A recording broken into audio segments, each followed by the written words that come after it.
Maybe someday. Cunt. I heard that one a few times too. Cunt. Mine sounded like whore.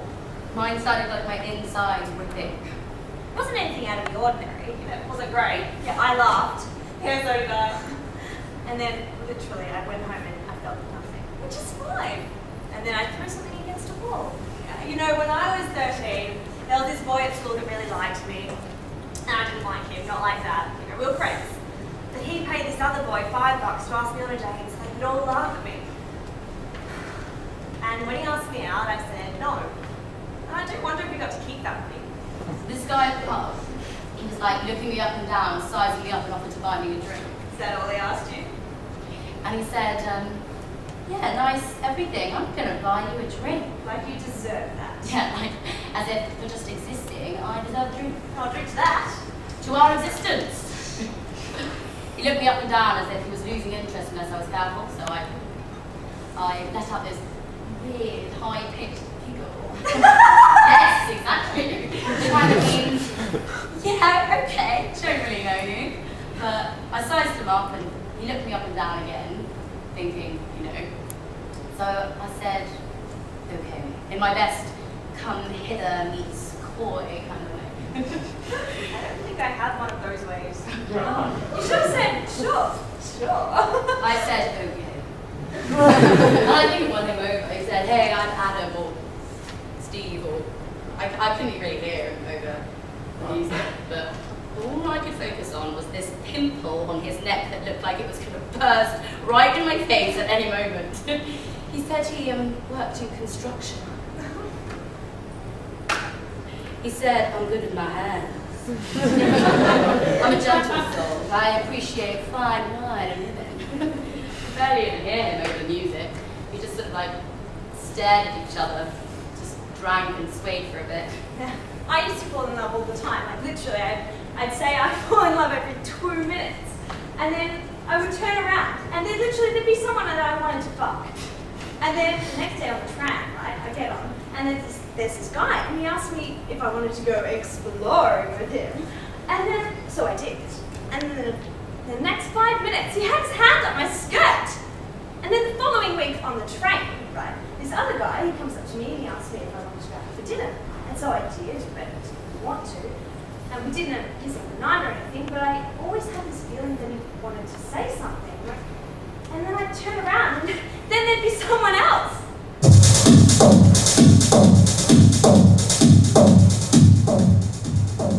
He puts his hands on my waist, and I have this weird moment, like every hair on my body stands up and I get a bit sick. I let out my best hyena laugh. You know, the one that travels through the whole place, like the whole room. I say to him, I love this song. I can't actually hear this song because of the creaky feeling of his hand on my waist. I think he asked me to dance, but he kind of just tumbled into me. His lips were on my lips. His lips were in my lips. His tongue scraped against the inside of my mouth, and I opened my eyes to see his eyes staring back at me, which is really, really intense. We just sort of looked at each other for a bit. He said, intense, and I heard it. I said, I'm going to go outside, and I don't care what he said. You know, I used to get catcalled like 2 or 3 times every day. Guys going past in cars and shouting out at me, and most I wouldn't say anything. Sometimes I shouted back, and then they shouted back, and I doubt they'd hear me. But every day. And once I told my parents about it, and they said, oh, it's just the neighbourhood that we live in. Not that you're not pretty or anything, they told me. One summer, I dyed my hair blonde. And then the numbers doubled. I went the long way out to the pub, and when I got outside, he was there waiting for me. He said, there you are. But all I could hear was my stomach sinking and my jaw clenching. I said, yeah, bye. You say, it was nice to meet you. It's been great, Tom, or Tim. Sorry, it was really loud in there. He says, What? you say. It was really loud in there. He says, You're going home. you say. Yeah. Good night. He says, That's it. you say. That's it. He says, You can come with me. you say. I'm fine. He says, I'm not a crazy guy, you know, I'm not bonkers. you say. I know. I got an early start and I was tired anyway, and I think my friend's meeting me and I wasn't meant to stay up as late as it is. He says, I can drive you home. do you say. No, it's okay. The half wink. A wink that says, thanks, but no thanks. And I want to go home. he says, I'm a nice guy, you know. he says, You'll be safe with me. he says, You look cold. Do you want my jacket? you feel his arm around your waist. You shiver and I'm fine. he says, you're cold. I'm fine. I'm just waiting for a taxi. You've got beautiful eyes. Thanks. I'll drive you home. I'm fine. I'm a nice guy, Erin. I bought you a drink, I kept you warm. Thanks. Well, give me your number. I'll take you out to dinner. Someplace where the music's not too loud. You can talk. Yeah, really talk. I really want to get to know you. I'll pay. Take you out for dinner and I'll pay for everything.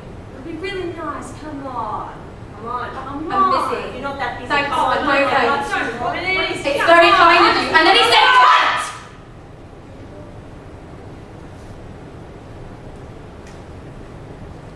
It's like a disease.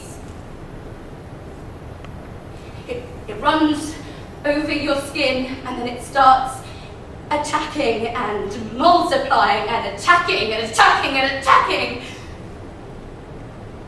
It plunges into me and tears through me, and every part of me is on fire or falling apart, and I just want to scream. My feet tell me to run, my hands tell me to hit him, and my throat tells me to scream!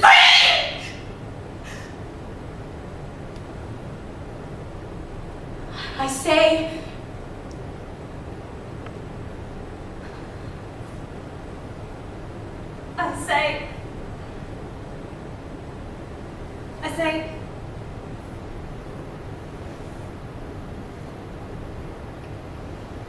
I start tearing at my fingernails. He says, whore, and I hear him loud and clear. I say,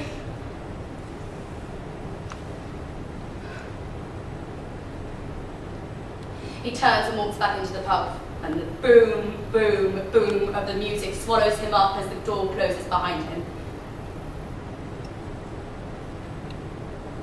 I go home. I cry in the cab. I laugh. I carry myself inside. I carry myself to bed. I laugh. I laugh and it sounds like a howl. I laugh and it makes it worse. Right there, one thing that I've learned. It's my man.